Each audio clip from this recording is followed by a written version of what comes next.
Hi everyone. I'm going to discuss a very important matrix. The other day, I was conducting a one-day workshop on entrepreneurship. And the same week, I met a person who came for a counseling.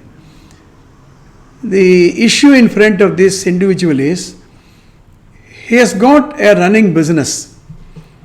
He has to expand it. Simple.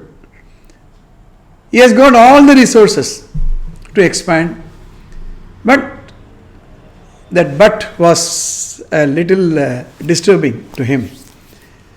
It calls for a huge, investment.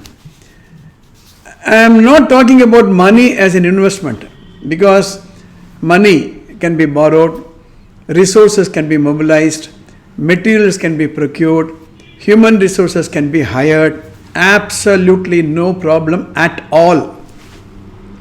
But there are two resources which have to be harnessed.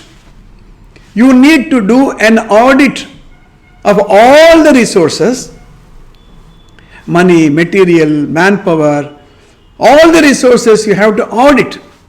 Audit for the adequacy of that resource and find out the deficiency. Which resource is missing, or which resource has to be improved.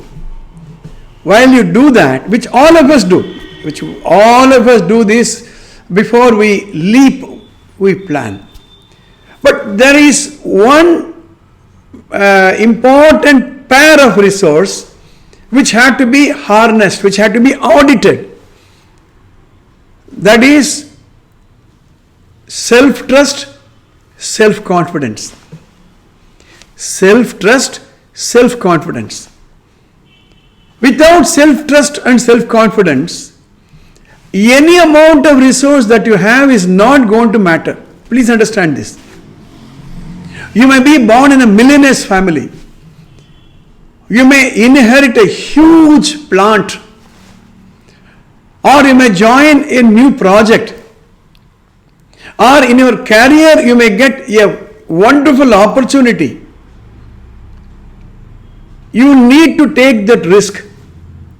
Before taking the risk, you need to audit these two resources. They are self-trust and self-confidence. Look at this matrix.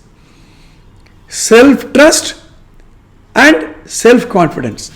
So I have depicted low self-trust, high self-trust, low self-confidence, high self-confidence. Now look at quadrant 2. High self-trust, high self-confidence. Now this is the segment, this is the quadrant you should move. You may have it, but ensure you have it. You have to trust yourself first of all.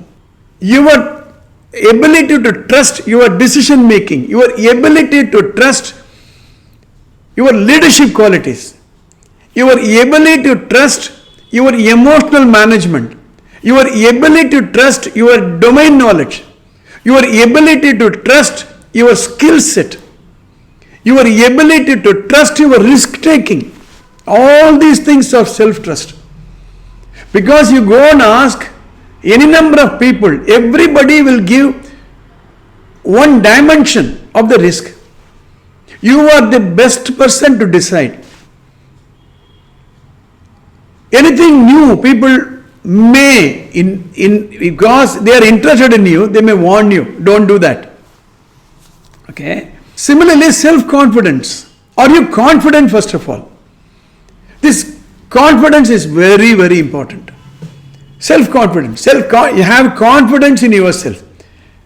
Have confidence in your judgment.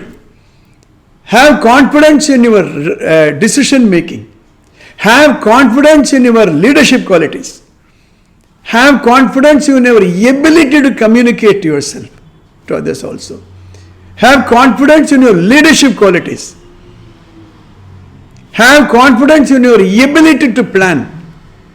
Have confidence in your risk taking. So this is a very important segment 2, quadrant 2. Quadrant 4, you look at it, this is the opposite of that. Low self-trust, low self-confidence, nothing is possible.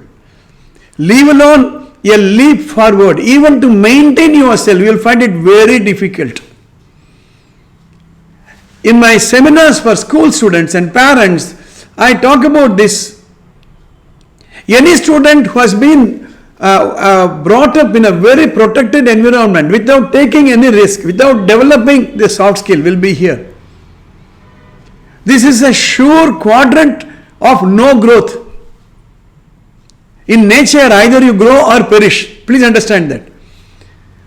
So, if we have low self-trust and low self-confidence, find out how we can improve this matrix. Okay. Now, come to quadrant 1. High self-trust but low self-confidence, because you may be pulled by past. Maybe you would have failed in an important project, so you lost your confidence. The word self is very important in all these 4 quadrants. It is not as seen by others, as you know about yourself. So find out why your self-confidence is low. Just because you failed in one project, it is not likely that you will fail in the new project also. You have to find out the cause effect. You have to find out the root cause. Why did you fail in that? Right? I read somewhere the first product by Sony Corporation was a rice cooker. Just imagine a rice cooker, Sony Corporation, the Sony Corporation of today. So that is quadrant 1. Now come to quadrant 3. You have high confidence but low self-trust. You don't trust yourself. You don't trust your knowledge. You don't trust your ability to take decisions. You don't trust your ability to communicate. You don't trust your leadership qualities. You don't trust your ability to manage time. Now, these 4 quadrants are very, very, very important. So, once you evaluate, then you can have a strategy, like you go acquire any resource, like you do a gap assessment and bring in that resource, bring these 2 resources also. That is what I wanted to convey today. If you are not subscribed to this channel, please do subscribe and press the bell button. I'll meet you in the next episode. All the best.